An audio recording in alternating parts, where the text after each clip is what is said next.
Welcome to this episode of the Personal Podcast. In this episode, we're speaking to Sarah Heward, COO of Tech Equal. So, Sarah, what fills your heart with joy? There's actually lots of things. I think everyone's probably naturally, anyone who knows me knows that, like, since becoming a mum, all I actually speak about is my daughter, Alpha. Alpha is just, she's the best. And I do actually think, like, being a mum, I've always wanted to be a mum, but I didn't expect, like, wow. I can relate. she is like, wow. But there are other things. I love music. So I think music is something that music's like my go-to, like, no matter what mood I'm in. So if I was to speak specifically, other than Alpha, because I think that's a bit on the nose, music. I love music. I love the way it can make you feel. I love the way it can bring you up. It can bring you down.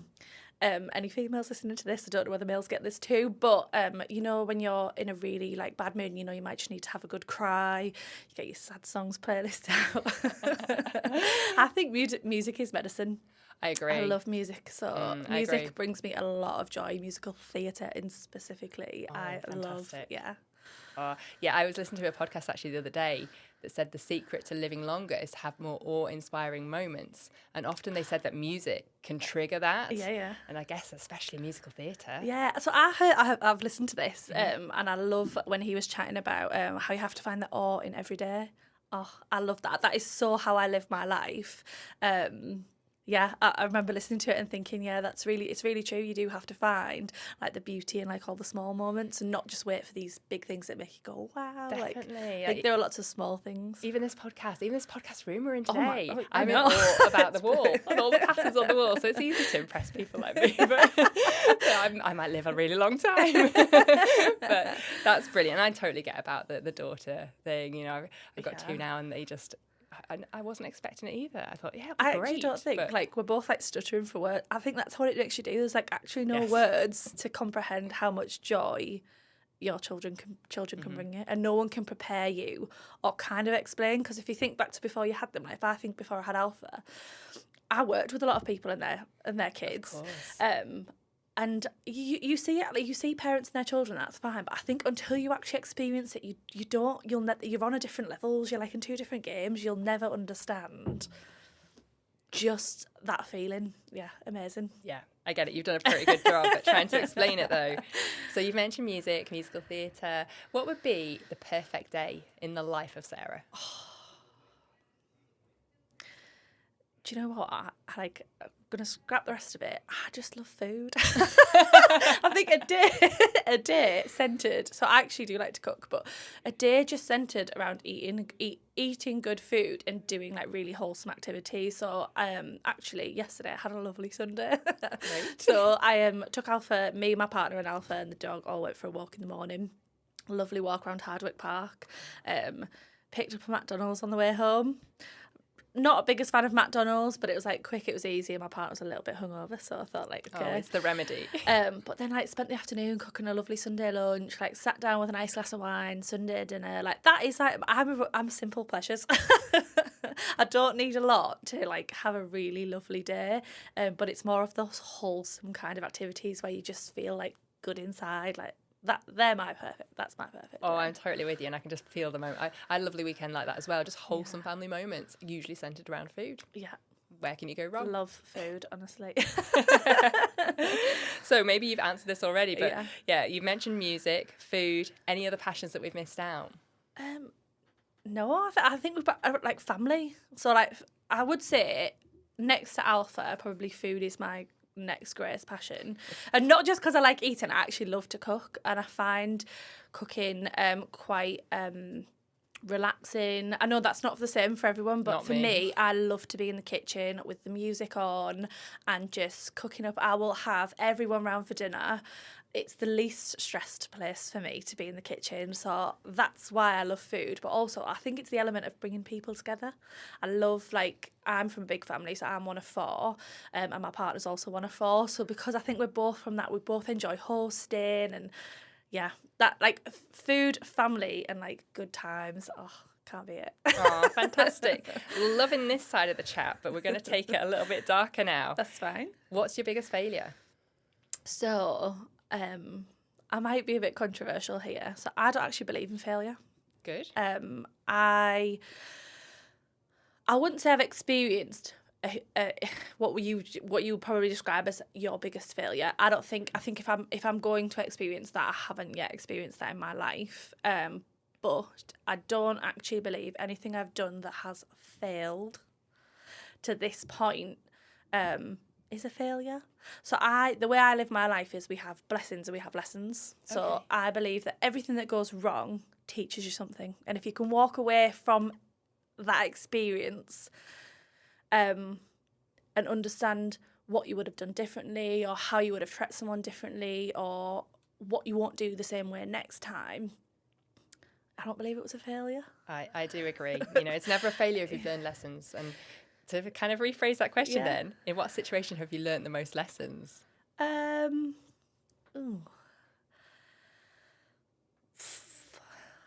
think I used to be somebody who was quite easily influenced by the opinions and thoughts and actions of other people.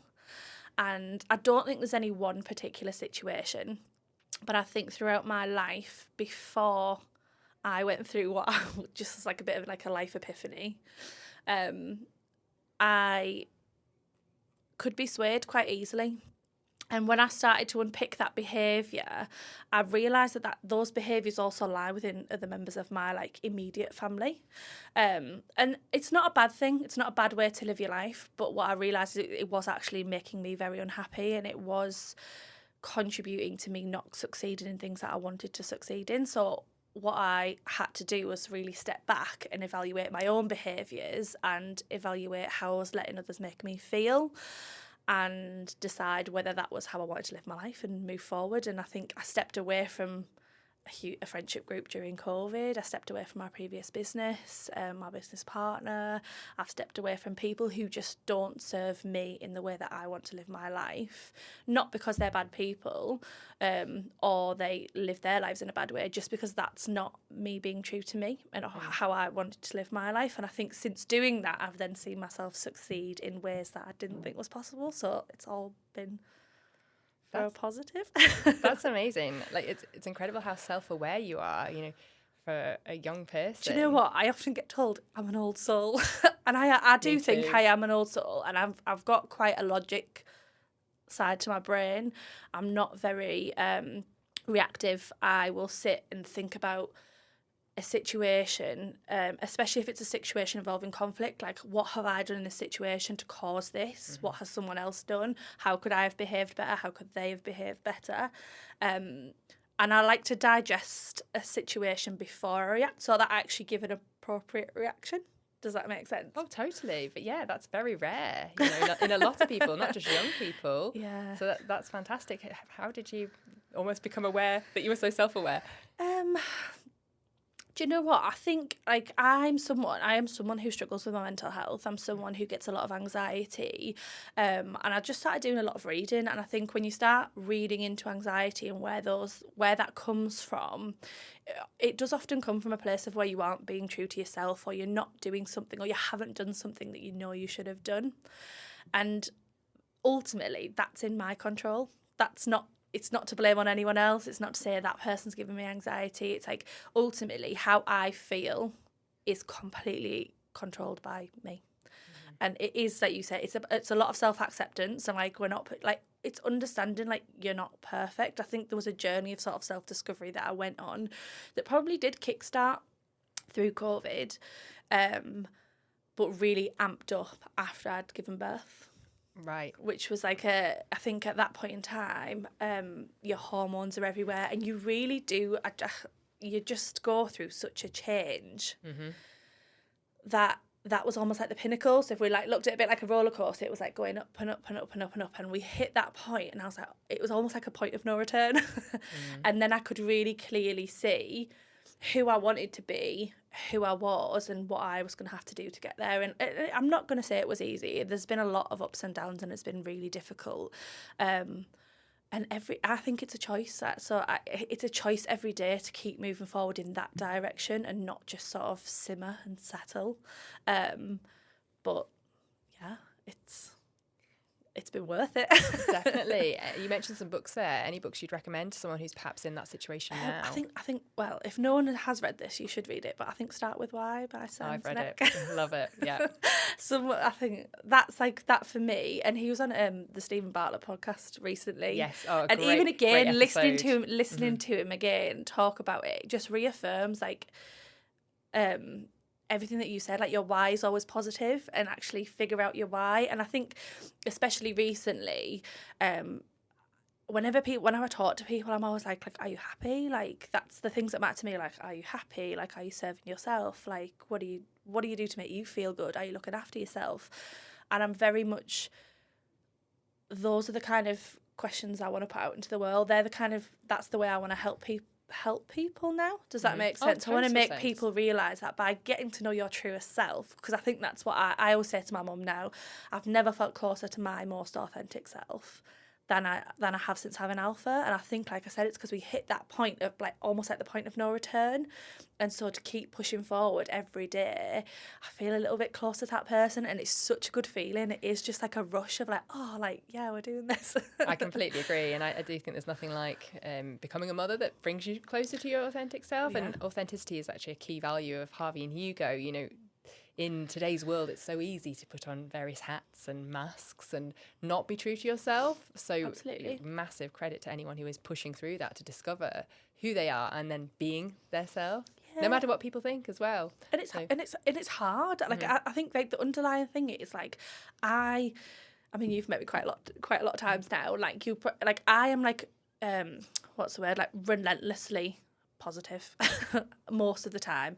And if I'm having a bad time, I'll be the first person to say, you know what, I'm just not having a great week this week. But I'm like relentlessly positive because that's what I want to receive back.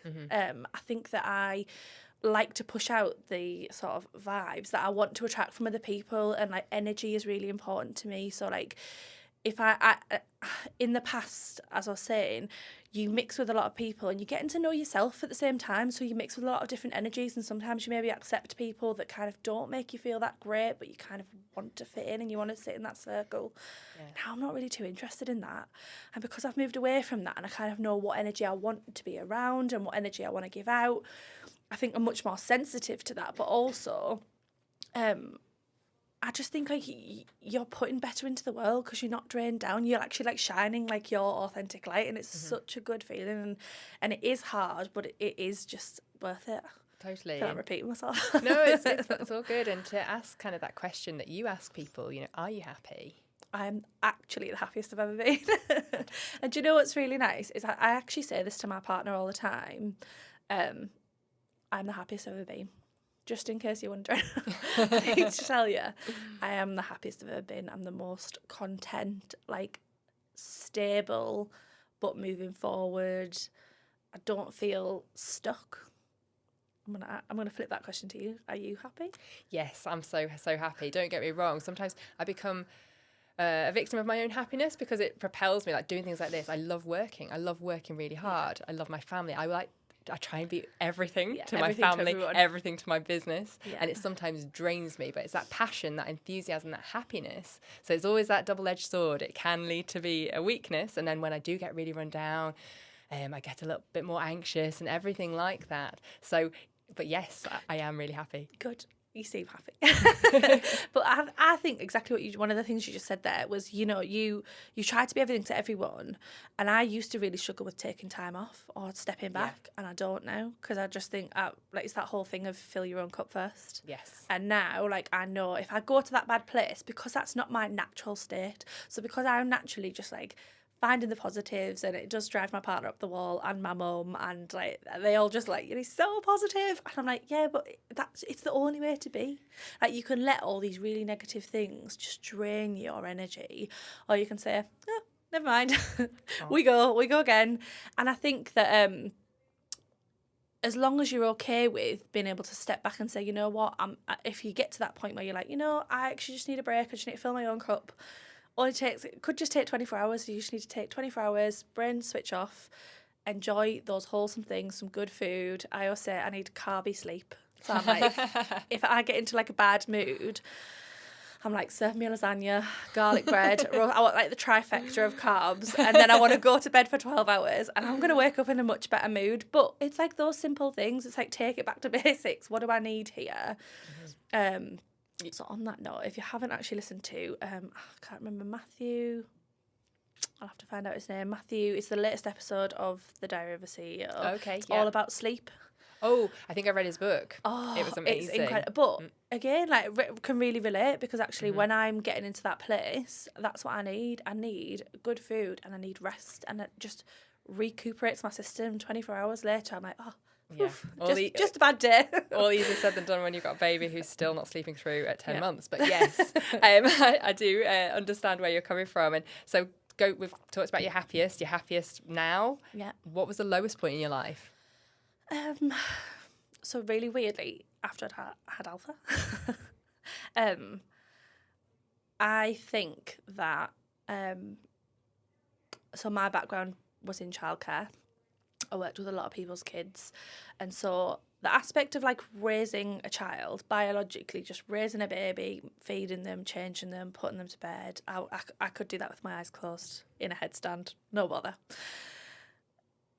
I don't think there's anything that can prepare you for the emotions that come with like the fact that that is your child. So if anyone actually is watching this whose children I have looked after, they'll probably be probably the most shocked to hear this.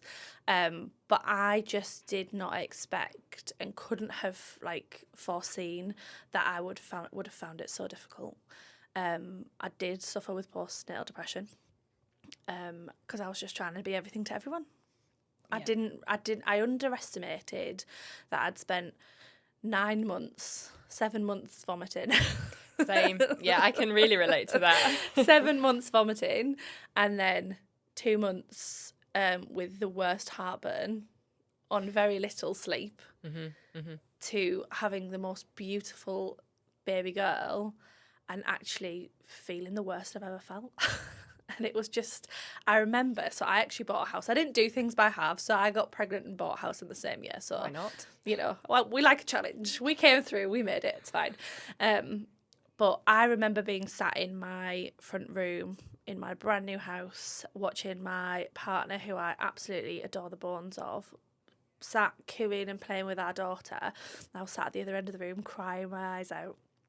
And I remember just saying to him, like, I'm not okay. Like, I'm sat watching you, and this should be like for me, all the things we've talked about, like, this should feel like electricity to me, like, just like, I should feel so happy. And I almost felt to him, and I kept describing it like there's like a block in the room. I was like, there's me here and you there, and there's this thing here, and I can't feel joy. I can't get to that emotion, and there's something in the way, and I'm not okay. And that was really hard, because I think, like I said, I'm someone, and I'm sure there's a lot of people who before I had Alpha would have described me this way. I was like born for motherhood. I love kids, and I loved my job. I loved raising other people's kids. I loved being like Nanny Sarah. I just loved that so much, that to not have that experience in like immediately with your own child, to just have a completely different experience, was really, really difficult. But I think that, again, makes you tougher, because that you get through it. And actually what I was going through wasn't like a detachment from Alpha. It wasn't that I didn't love her or that I couldn't feel that love for her. I actually wanted to feel joy, and I was able to recognise again that I wasn't in a good place. But I think that was a lot more to do with because I was at this pinnacle of really discovering who I was. And I think maybe you'll understand this, when you have a baby, who you are just kind of goes out the window. Identity. Your identity just doesn't seem to exist anymore, because you're just here to raise a child. And I think because I was already in that place, all of this happening at the same time, I was just kind of having what I call like life quakes, and my world was just like, my world, my opinions, my emotions, my hormones were just so almost in like this like tornado. And the only thing really you could do was time. I just needed to take some time to let the dust settle and then try and find a way through. So is that what you did? Did you seek other help?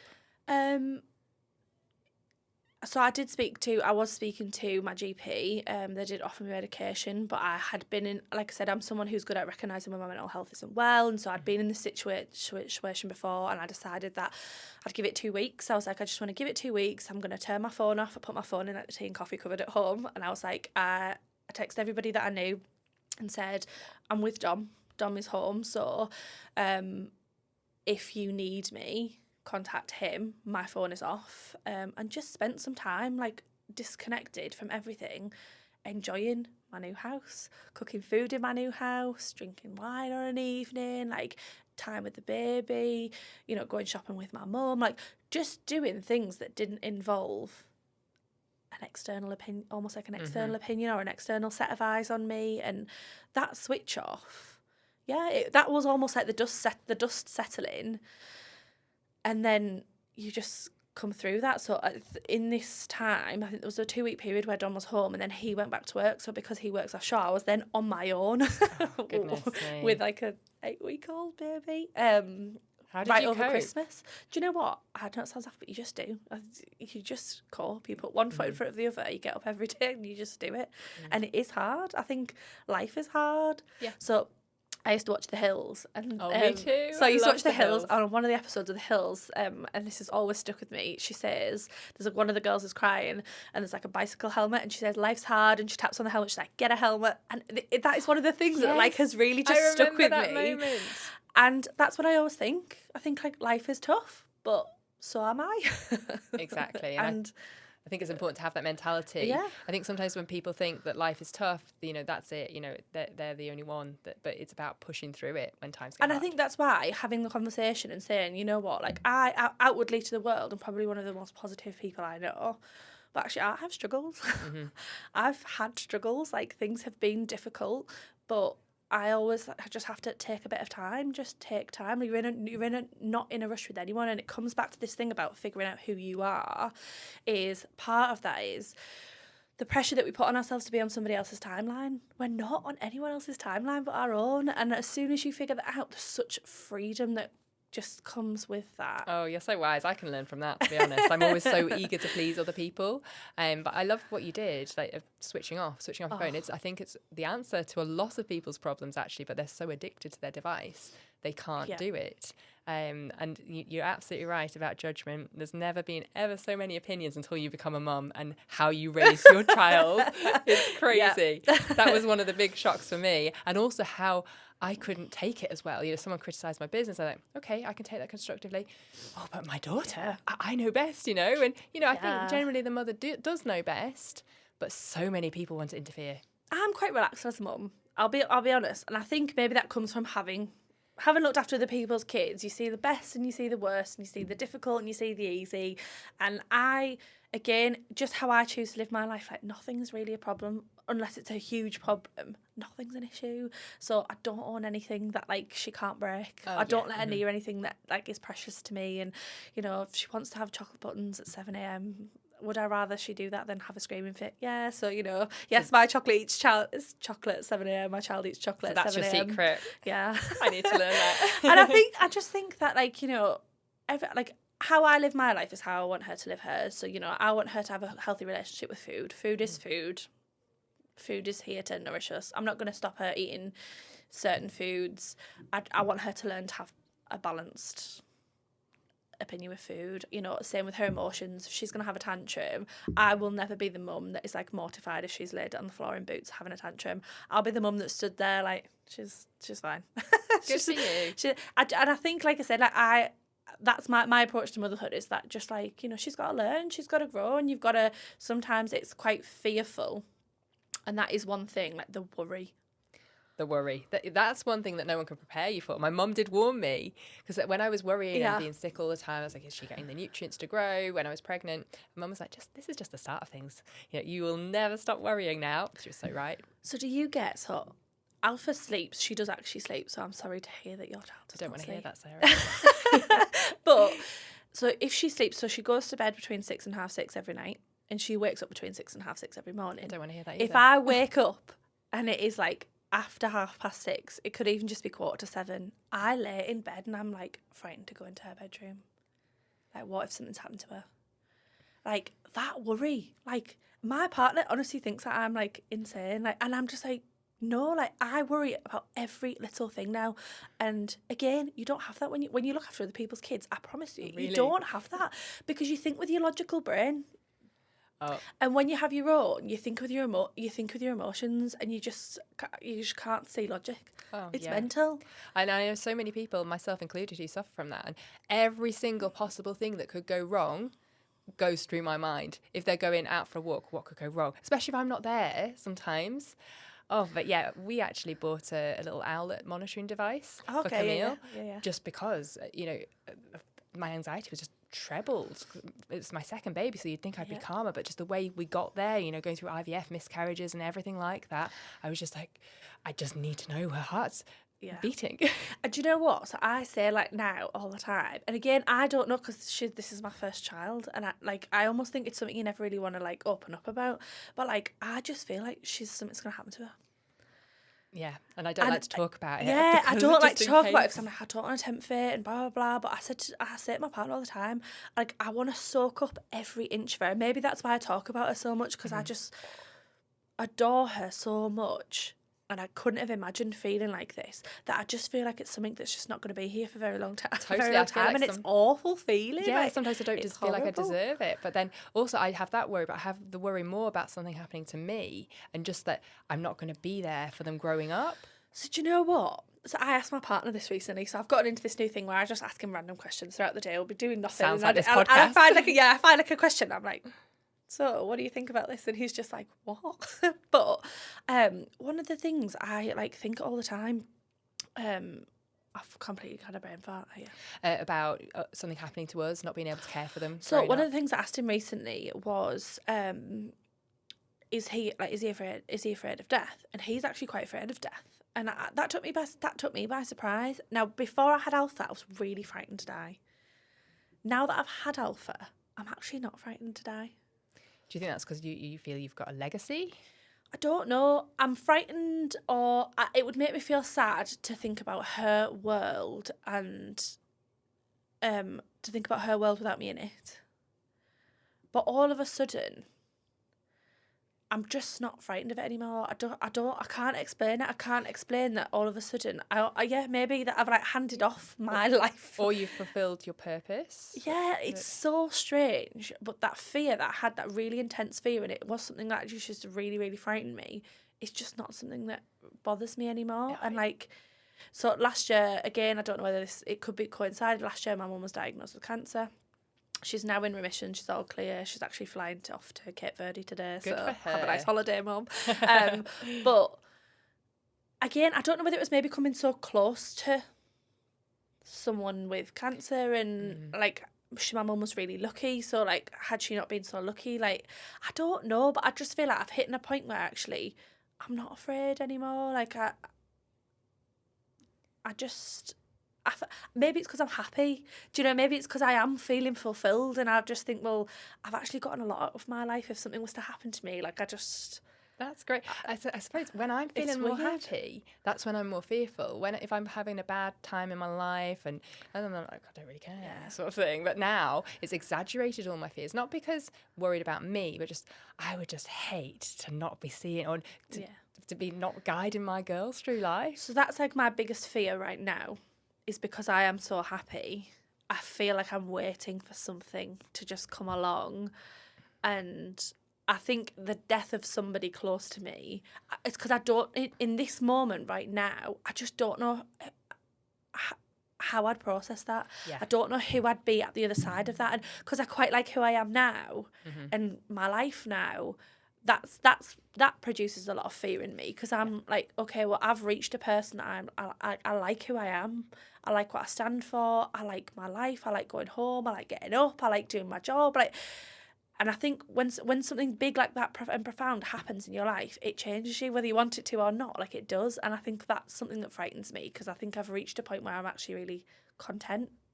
Totally. Yeah, that's my biggest fear. Like losing people close to me, or not being there for people close to me. And I wonder if men have these thoughts. Sorry to interrupt, but just a quick word about our sponsor, Be Daily.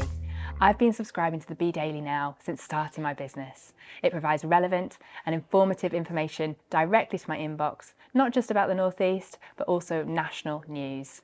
If you're interested in subscribing, we'll put the link in the description box so you can get the business news directly to your inbox. Now back to the podcast. I read a stat that currently 1 in 4 parents say it costs more than 75% of their take-home pay. And I know you've had a previous career in that industry. So that's crazy. What are your thoughts on it?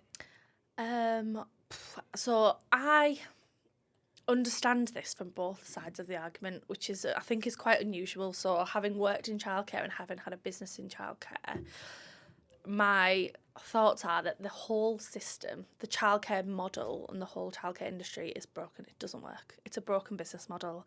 And so actually what needs to happen is they need to scrap what's currently going on and we need to find a new way that makes this work. And there's a lot of things to take into consideration, I think, when you're putting something like that together. But ultimately, one of the biggest issues that, like, so I totally understand, and actually I'm in the very privileged position of, like, I don't have to pay for childcare currently, because my partner is home 6 months of the year, his mum is retired, my mum is verging retirement. Brilliant. So we're in a very lucky situation that that's not too much of an issue for us. However, I completely understand. It gets to the point where it's like, well, what's the point of me working? Mm-hmm. What's the point to just pay out? On the flip side of things, a lot of people working in the childcare industry are very severely underpaid. And where's that's it going wrong then? Yeah, that's what I mean. Because I think, so we used to get questioned a lot on, like, our prices and the way we ran the business. And what you'd end up doing is you'd end up sending emails actually breaking down just what it is they're paying for, to the point where they realise we don't have a margin. Do you know what I mean? Like, we're not making money off of you. We're simply trying to provide you a good service. Yeah, and I think that's the problem. Like, it's broken. The cost of actually having good childcare is expensive. But the way we think about our childcare providers is, like, almost like we don't need them. And so this is one thing to me that has never. I mean, I've experienced people talking down to me. I've experienced, like, not being paid correctly. I've experienced actually some guy stand in my face and sort of wag his finger in my face, and it's laughable now because I think at the time I sort of sat there and I was like, do you know, like, is this happening? But yeah, I just think that for me, this is, like, the most important thing in your life. Exactly. So I'm like, almost at a loss for words, because there are people out there, and it does happen. And again, I understand that everyone wants things for cheap, but this is the most precious thing in your life. So it actually boggles my brain why you think cheaper childcare is better childcare. And again, I understand, because now I'm a mum and I'd have to pay for childcare.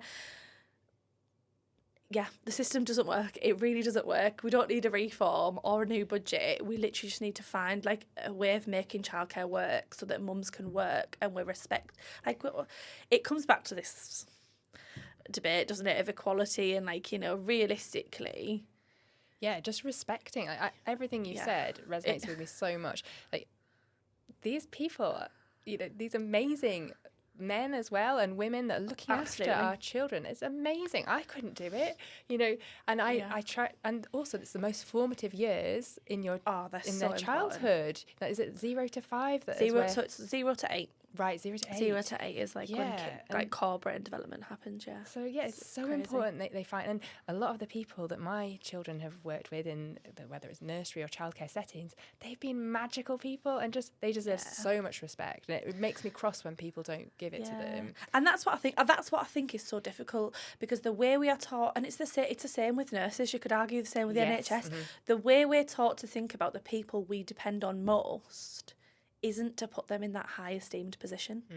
And that's the way our culture and our society has led us to think, and it's really sad. But actually what we need in order to change this is almost like a cultural reform to like change the way we think about these roles, because actually if you can't go to work, unless you have childcare, and actually somebody looking after your child needs to be, you know, the most educated and the most understanding and patient and available, and they need to provide a service that meets your needs, not just like a Monday to Friday, like 9 to 5. If you don't work 9 to 5, where do you get your childcare? Absolutely. This is a big one for me because, again, I think because now I'm a mum, I understand, like, why would you want to go out to work for 75% of what you earn to just be spent on childcare? But on the flip side of things, technically what we're saying is you're not being paid enough. You're not being paid the correct salary. So there's lots of things that come into it, but the top and the bottom for me is that it's a broken business model. Yeah. And it will never work. It'll never work. It doesn't matter who subsidises what. It's always going to be an expensive need if you want great childcare, and why wouldn't you want No, really good point. Really good point. And we've talked about a lot of kind of societal things that maybe are broken. Say, fast forward 30 years, Alpha's grown up, perhaps working herself, perhaps with children herself. What are your hopes for her? Like, what sort of society or kind of what do you hope she becomes? So I'm actually quite hopeful for our society. I think we're in a position at the minute where the battle that we have is with fixed mindset. The wonderful, lovely, intelligent, kind, caring, passionate people that are driving this country forward have progressive mindset. And the people who are fixed mindset, that's where we're being held back, and that's where things are a sticking point. Yeah. I will always raise Alpha to be open to change, be open to challenge herself, to challenge others, to stick at what she thinks is right. And ultimately, like I said previously, I just want her to be happy. I don't care what she does. I want her to be healthy and I want her to be happy, and happiness is what everyone should be striving for. And like, that doesn't come from things that you have been told it comes from, like a set amount of money or, you know, having a big house or a nice car. Like, happiness is different to every single person. Getting to know yourself, get to know who you are and what makes you happy, and strive for those things. That's to me what I want for her. I just want her to spend time, or for me to allow her the growth of just figuring out who she is, what will make her happy, and then supporting her to go for that. Yeah, that's a lovely answer. It's an interesting one about how you nurture them to become that, and how you encourage that growth mindset, because you can't really say, read this book, because they're going to be like, no, I'm never going to read that book because you told me to. Yeah, I think that's the thing, isn't it? When you raise, because you've got girls, haven't you? Yeah. When you raise girls, again, I've got no experience of raising boys, so this isn't a criticism, but when you raise girls, like, all the things that I hoped Alpha would be, she is. But actually, that's so annoying. She is, like, wildly independent. She knows her own mind. She's just, like, already, like, she just climbs on everything, and she sings and she dances, and, like, I think she bosses me about so much that it's like you say, it's like she's everything I wanted her to be, but God, it's so annoying. It's harder, isn't it? Like, sit down. Don't climb on that. She plays with the light switches. So it's like one of those things, I think. You're so right. I have the same struggles with Cameron. Everything you want them to be to grow up in this world that we currently live in. And obviously they're going to grow up in like 20 years in the future. It'll be completely different, hopefully for the better. But yeah, I think that's all you can do. You can just try and raise them to in a world in which I think you wish you had been raised. Yes, yeah, and we're almost victims of our own success in that front. Just so far, so good. But yeah, I hadn't thought of it like that way, but I like that analogy. Changing the subject slightly here. I'm kind of really interested in kind of spiritual, mysterious, unexplained things. Love it. And I saw on LinkedIn someone shared a post about tarot cards? Yeah. And I saw that you were into them as well. Tell me more about that. So I'm very spiritual. We've already discussed like energy and stuff. So I believe, this might be a bit kooky, but for some people, but every 29.5 years, there is something called a Saturn return. And if you haven't, there's a book about it called Saturn Return. Oh, I'd love You must this. read it. Yeah. And so basically it's like a spiritual awakening. And I don't think everybody experiences it, but I would say that I have experienced it. And so when I had Alpha, I was, 29 and a half. Oh, so it's for the individual when they turn 29 and a half? Every 29 and a half years is a Saturn return. So Saturn, when you're born, comes back to the same point. It just comes back to the same point, if that makes sense, as the day you were born. You. Yeah. And that's supposed to be like a spiritual awakening. So really strange, because I had Alpha when I was like 29 and a half, and I was going through this big emotional change. And it's only recently that I've discovered the term Saturn return. But all of a sudden I was like, this makes so much sense to me now, because this is kind of when I started being like more authentically me. I think I've always spoken like I do now. I'm chattery, and but I'm more in line now with my spiritual self, I would say. And I get that it's kooky for some people, but I like tarot and I like spirituality because I think it gives you something bigger to believe in. I just like to believe that if we are energy, and I can feel energy. So like I've said, I know when I meet someone if that's going to serve me or not. I feel like you can tell, and if the energy's off, you tend to feel it. You tend to just know something's not right here. Totally. No one has to say anything. You can just feel it, and it's that whole like your gut and your head and and it's a lot. I think I've spent a lot of time like reading into it, and I'm somebody who really believes in energy and the universe and putting out what you do to the universe. And actually, so really weird, I was listening to a podcast yesterday. It was a neuroscientist talking about how you can be happier today. And she did talk around for a while before she got to a point, but what she was more or less trying to say was that putting things out into the universe is called like an optimism bias. Right. And essentially it doesn't make things any more likely to happen. You kind of just are like biased in thinking that it's going to happen. I heard this but podcast. what it does is it means that when you think and you create your thought processes in a certain way, what you actually do is then you start to act in a certain way, and it's actually your actions that help those things to sort of like manifest. But love that, because that is actually how I live my life. So I do think about things, and because I'm really positive, I'm like, I don't see things failing. I'm just like, well, you know, if it happens, great. If it doesn't happen, what did we learn from it? And so I think consistently in the last, Alpha's 18 months now, so in the last 18 months, not sort of producing negative thoughts and feelings, and has driven me to take more action towards the things that I do want to. And again, I think you see that, so it's then becomes kind of hard not to believe. Yeah, there's physical evidence, and that makes sense, because sometimes when people are talking about put it out to the universe, I'm like, but I need more science. So tarot specifically, it's just then quite unexplainable when you turn a card and then you read what the card sort of means and it relates directly to, and you know, there'll be people that watch this and say, well, you just kind of mentally relate to whatever you're going through. But I did it for my partner, and so my partner doesn't believe in tarot, and so we did it on New Year's Eve actually, which was so cool, sort of like for the year ahead.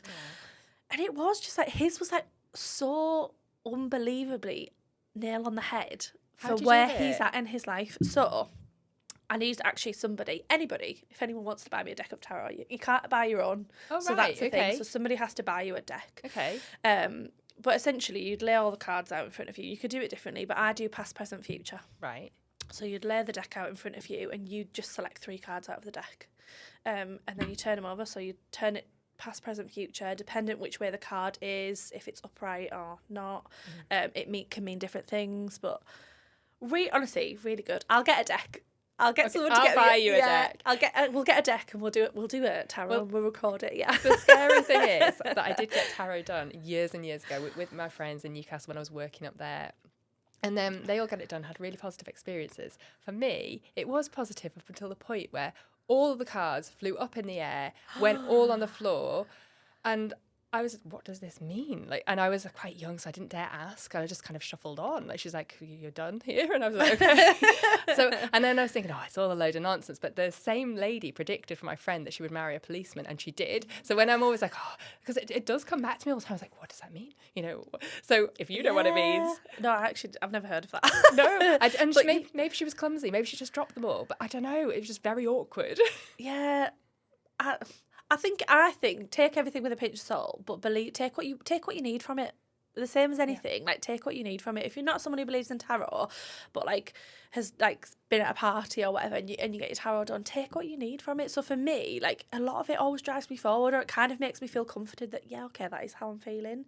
But you know, this isn't going to last forever. Most tarot stuff that you read always has sort of like, you know, if there's something that's not quite great, it's usually that it's leading you to something that, you know, Yeah. it's leading you forward. And I think that with a lot of things, though, I think, like Totally. I said, with the whole blessings and lessons thing, I think everything, always just keep moving, one foot in front of the other. Things are difficult, life's tough, get a helmet. Absolutely. And I love that thing that we all kind of as human beings search for things to believe in, and then that makes me think, oh, but then maybe it's all nonsense and we're just finding something to believe in. But I do like reading things into it. I do like taking positive learnings from it. Yeah, it intrigues me. So do you know what? I'm really big on, you know, if you believed something and I didn't believe it, that's fine. Like, totally, me too. But like, that's absolutely fine. Like, I'm not going to sit here and bash you for what you believe in or for what I don't believe in. And I think that's kind of my approach to, there's obviously a lot of cultural changes, a lot of stuff going on with gender identities and all of that stuff. And whenever I'm approached with that conversation, I'm very straightforward. I'm like, you know what? You do you. And if that makes you happy, who am I to like say, no, you can't do this or you can't do that? And it's the same with tarot and being spiritual. If that's something that makes me happy and makes me feel comforted, and I'm not sat here trying to impart my perspective onto you to get you to change yours, what's the harm? Oh, I'm totally the same. What's the harm? Yeah. Like, just let people be themselves. Yeah. Like, love what you love. Absolutely. That's a great mentality. Has there ever anything kind of unexplained happened in your life? Yeah. So I do believe in ghosts. Me too. Yeah, I don't know if that was a question. Well, yeah. But, yeah, I do believe in ghosts. I do believe in spirits. I do believe in like an afterlife. I don't know. I couldn't. There's questions I don't do. Do I believe in heaven and hell? I don't know. Do I believe in God? I don't know. But do I believe that there is energy left behind and that energy can affect people? Absolutely. Yeah. So I have dreams. I have weird dreams all the time. I had a dream just after my mum was diagnosed with cancer. So my granddad, my dad's dad, died in 2008. He was like the best. And do you know what's really cute now? It's like, obviously my dad's a granddad now. And he just starts to look more and more like his dad every day. And it's just it's just the weirdest but loveliest to see that she's going to have what I had. And like, it was really sad when he died. He died when I was 16. And when my mum was diagnosed, I had a dream, and I had my own house by this point, that I was sat in my parents' front room, and he was stood next to me in a pink pinstriped shirt, which he had like short sleeved with a big pocket on, and he had a gold watch on, and I was like saying to the rest of my family, like, Grandad stood there, and they were all just like, what? And he hugged me. He just leant down and he just gave me a big cuddle, and that was it. But I'd said to my mum, like, I remember like in my dream trying to tell you all, like, he stood right here. Like, how can you not see him? And I think things like that happen for me at these moments where like I just need that. So my mum was obviously going through her diagnosis, and it was almost like he was there to be like, it's gonna be okay. Like, don't worry, I'm here. It's fine. And I find that really comforting. So it doesn't freak me out. I'm not someone who is freaked out by the paranormal. So, like, if I think there's a ghost in my house, I'll just say, can you leave me alone? I'm scared. Like, my dad has always told me to do that. Like, will you just leave me alone? My dad's got a few friends who are, like, mediums or who, like, work. Exciting. And so they've said, just That's do what that. you If you say. feel quite sensitive, just say, please, can you leave me alone? And more or less, like, you might go on to feel alone. I don't know. But, yeah, I love it. It fascinates me. These I things totally do happen, believe. yeah. And various kind of unexplained things. And touching on dreams, I used to dream like exam results to the exact percentage. Sure. Yeah, I know. And it doesn't happen so much anymore, which I think, you know, when you're younger, you've got more headspace and everything like that. And I loved it. Do you think you spend a lot of time now, though, like, I think, like you said, when you've got headspace, you almost put aside time to engage with that sort of side of yourself. Totally, yeah. Whereas now, maybe because you just don't have that much time, you don't, like, do you know what I mean? Your brain's not engaged in that. Whereas actually, if you probably just found some quiet time, you might notice it happen a bit. Yeah, a bit definitely. more often. Whenever I do, strange things happen, and it's that third eye, isn't it? And you're opening it again. I just love it. Yeah, it's so intriguing, and I just love learning about it. That book about Saturn, I definitely want to. Oh, honestly, let please me know. get it and read it. Honestly, yeah. Could talk more about it it's after really that. good.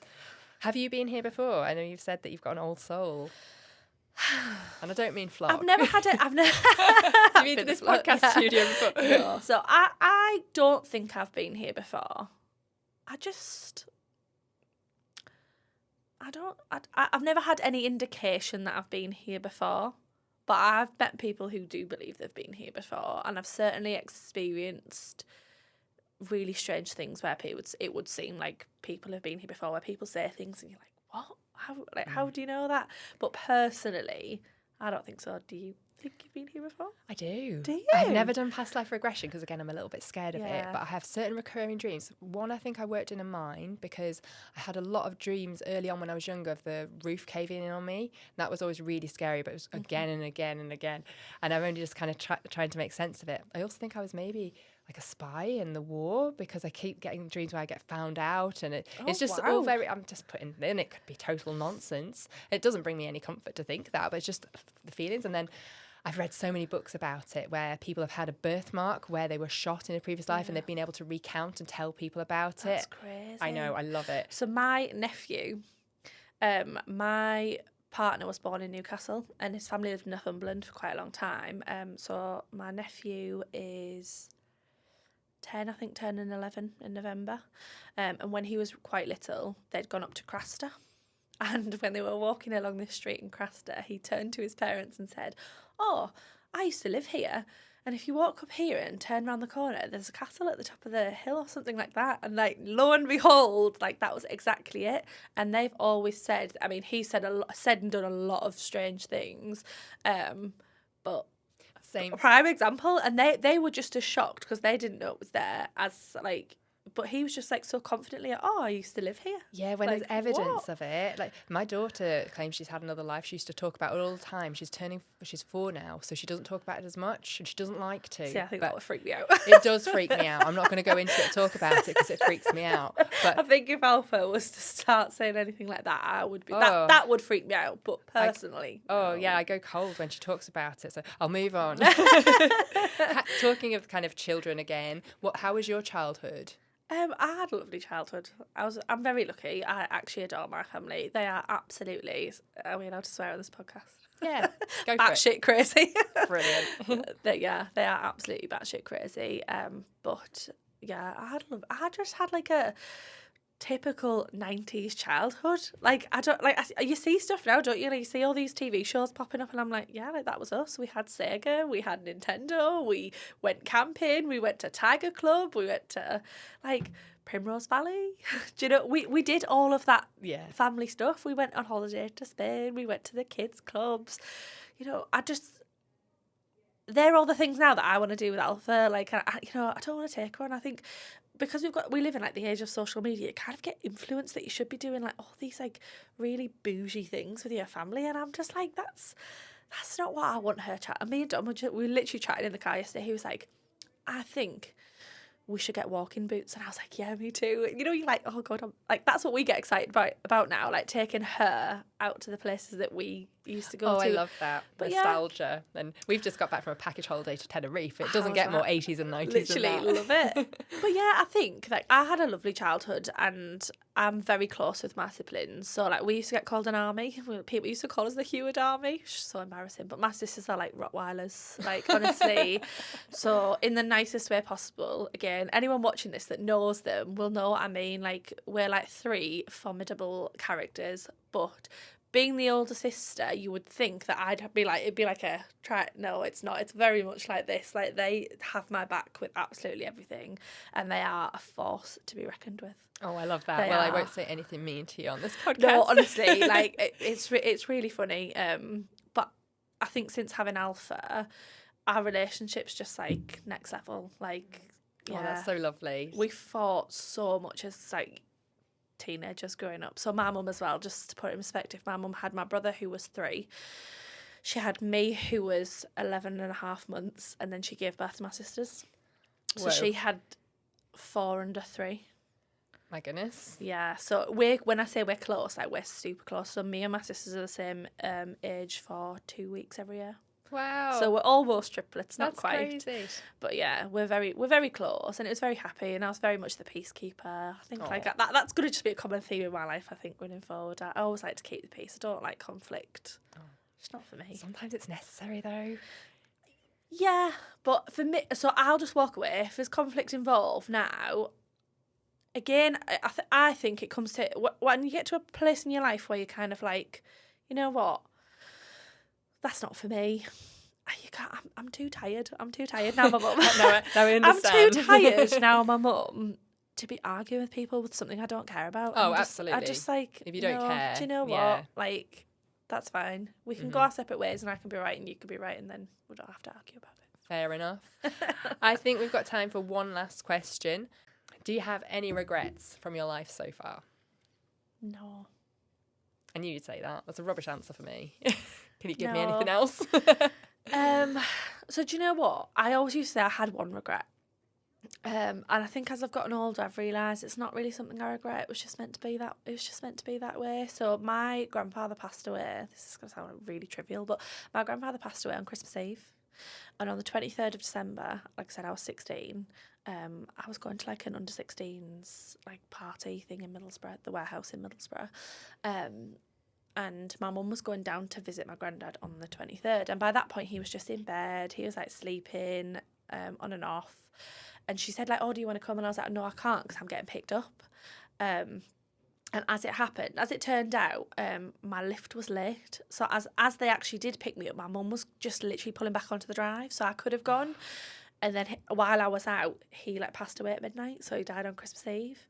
And it was for a while through my teen years, I grew up thinking that like I regretted it because I just think I could have gone, like I because they were late, like I could have just gone, and that would have been the last time I seen him. But also at that point, the way like I think now is he was asleep. He wouldn't have known I was there, and so I don't really see it as it's not something like a regret that I carry with me anymore. But I think at that time during those years, that I always would have said that was my biggest regret. But actually now, like I said, I think I have a different perspective on life, and I think that he wouldn't have wanted me to see him like that. No, and like, it's not something I carry with me every day now. You know, it just is what it is, and it happened, and it was sad. But yeah, I can see why that you did hold that belief for a while. But it's lovely that you've moved on from it. I think it's part of maturing, isn't it? And like, I think at that point, death feels like a catastrophe. Whereas I think the older you get into life, you realise that tragedies happen, tragic things happen, and you have to cope and you have to move on. And it's not something you can really like carry with you. You've got to kind of find a way to process it and just let it go. But as regrets go for anything else, no. That's amazing. If someone had asked me at your age how many regrets I'd have listed, a catalogue full of them. Blessings and lessons. Everything that happens is a blessing and a lesson, and just take those things and put your foot in front of the other one, keep going. Oh, I think that's lovely to end on. Blessings and lessons. I'm definitely going to be taking that forward. Quick fire, regular 10 questions that we ask at the end of every podcast with every guest. So it's on a scale of 1 to 10, 1 being the worst, 10 being the best. How would you rate yourself at how good looking are you? I'm not at my peak right now, Charlotte. So I'm going to go 7. And at your peak? Oh, I'm going to go 10. Fab. I'm not at my peak right now. Funny? I think I'm quite funny. Yeah, I'm going to give myself a 9. Brilliant. I think I'm quite funny. You've mentioned about cooking. How high are you? I'm a strong cook.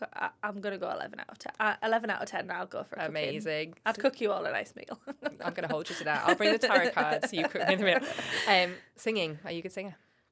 I can hold a tune, yeah. I bet you can with a musical theatre background. Yeah, I can hold a tune. How good are you at drinking alcohol? Not very good. I love wine. I actually love wine. And very quickly, when I met my boyfriend's family, they're big wine drinkers. So I just had to get with the pace. Yeah. So I've built a tolerance in being in a relationship with him, but I'm still not that good. I'm not giving you a number here. I'll go for a 7. Okay, that's still good. I'd class that as good. 7. Parenting, controversial here. My parenting technique is probably not for everyone, but I'd still say I'm pretty good. So I'm going to go for maybe a 8.5. Brilliant. How good a friend are you? I'm a very good friend. I'm going to go for a 10. I'm the listening friend. Yeah. I'm the agony aunt. Oh, bless you. How intelligent are you? Actually intelligent, probably a 5. Emotionally intelligent, probably a 10. The fact that you even picked up on that, brilliant. It's a trick question because intelligence has so many different facets. How kind are you? Not as kind as it used to be. So I'm going to go for a 7. Okay. And how good at sex are you? I think this is a difficult question. I've never. Do You need people to ask your partner, do don't we? Yeah, do people ask for feedback? I verify. I don't go know. and ask partners. I don't know. and- I reckon I'm quite selfish, so I'm going to say probably a 7. Well, at least you're honest. Nothing wrong with that. Brilliant. We're finally done. Perfect. Thank you for having me. Thank you.